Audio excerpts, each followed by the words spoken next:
की पुलिस ने अभी मुझे रोकने की कोशिश की, रोक नहीं पाई। इसलिए नहीं रोक पाई क्योंकि आपकी शक्ति मेरे पीछे है। बिहार में ए बेरी काबा का जवाब कहना अभी जल्दबाजी होगी। साल के आखिरी महीने में चुनाव होने हैं, ऐसे में तमाम पार्टियां पूरी ताकत झोंकती नजर आ रही है। वही बात विपक्षी पार्टी कांग्रेस की करें तो पार्टी ने अब शिक्षा न्याय संवाद यात्रा की शुरुआत की। नेता प्रतिपक्ष राहुल गांधी ने बिहार पहुंचने पर दरभंगा में दलित छात्रों से बात की।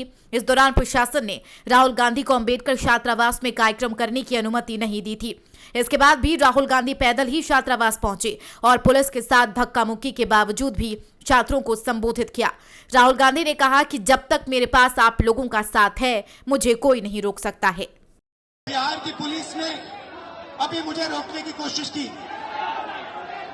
रोक नहीं पाई। पता है क्यों नहीं रोक पाई? नहीं, इसलिए नहीं रोक पाई क्योंकि आपकी शक्ति मेरे पीछे है। आपकी शक्ति मेरे पीछे है, इसलिए कोई दुनिया की कोई शक्ति उसको रोक नहीं सकती है। इस दौरान राहुल गांधी ने सरकार पर हमला बोलते हुए कहा कि 90% के लिए देश में कोई जगह नहीं है। साथ ही 3 मांगों को भी दोहराया। 90% के लिए इस देश में कोई रास्ता नहीं है। आप ब्यूरोक्रेसी को देखो, सीनियर ब्यूरोक्रेसी में आपके कितने लोग? 0। आप कॉर्पोरेट इंडिया को देखो, कॉर्पोरेट इंडिया में आपके कितने लोग? 0। आप हाई कोर्ट देखो, आपके कितने लोग? 0। आप एजुकेशन सिस्टम के मालिकों को देखो, मेडिकल सिस्टम के मालिकों को देखो, आपके लोग कितने? 0। मगर मनरेगा की लिस्ट निकालो, आपके लोगों से भरी हुई है।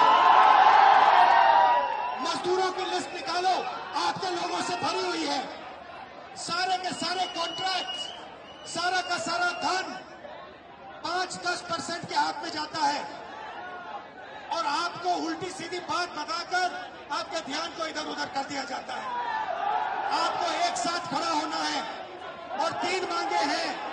पहली मांग जाति जनगणना, दूसरी मांग प्राइवेट इंस्टीट्यूशंस में, प्राइवेट स्कूल्स और कॉलेजेस में रिजर्वेशन, अति पिछड़ा का, ओबीसी का, दलित का, आदिवासी का। तीसरी बात SC ST सब प्लान, जो आपका पैसा है, जो आपको नहीं दिया जाता है, आपको वो दिया जाना चाहिए। आपके दबाव से डर कर उन्होंने कॉन्स्टिट्यूशन अपने माथे पे लगाया, मगर वो लोकतंत्र के खिलाफ है, संविधान के खिलाफ है, जाति जनगणना के खिलाफ है और जो 90% हिंदुस्तान की गरीब आबादी है, अति पिछड़ा, दलित, आदिवासी, माइनॉरिटीज, ये इन सब के खिलाफ है। वहीं राहुल गांधी को दरभंगा के अंबेडकर छात्रावास में कार्यक्रम करने की अनुमति नहीं मिलने पर जेडीयू सांसद संजय झा ने कहा, क्या किसी छात्रावास में राजनीतिक बैठक की जाती है?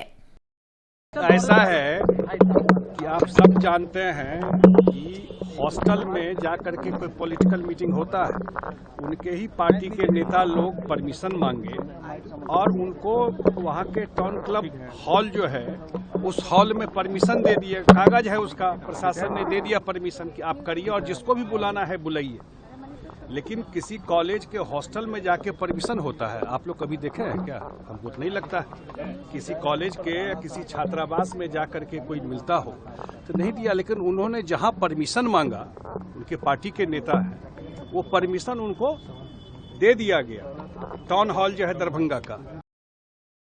चलिए आपको बताते हैं शिक्षा न्याय संवाद कार्यक्रम के तहत क्या क्या होगा और इसका मकसद क्या है। शिक्षा न्याय संवाद कार्यक्रम के तहत दलित छात्र छात्राओं से संवाद किया जाएगा। कांग्रेस के 60 से ज्यादा राष्ट्रीय स्तर के नेता कई हिस्सों में एक्टिव रहेंगे। वहीं कॉलेज, विश्वविद्यालय और छात्रावास का दौरा करके छात्रों से संवाद करेंगे। कार्यक्रम का उद्देश्य छात्रों और युवाओं के बीच शिक्षा का अधिकार और सामाजिक न्याय को लेकर जागरूकता फैलाना है। क्या है शिक्षा न्याय संवाद का मकसद?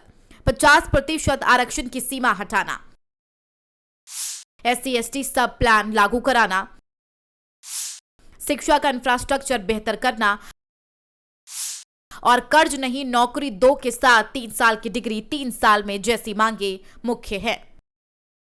दरअसल चुनावी साल में कांग्रेस का छात्र युवाओं पर फोकस है। दलितों को भी साधने की कोशिश की जा रही है। इसी साल होने वाले विधानसभा चुनाव की तैयारी में कांग्रेस जोर शोर से लगी हुई है। राहुल गांधी बिहार में कांग्रेस संगठन में जान फूंकने में लगी हुई है। संगठन को धारदार बनाना चाहते हैं। कांग्रेस महागठबंधन में ही रहकर चुनाव लड़ेगी, लेकिन पूरे बिहार में खुद को मजबूत करने में लगी हुई है। Bureau report, prime news.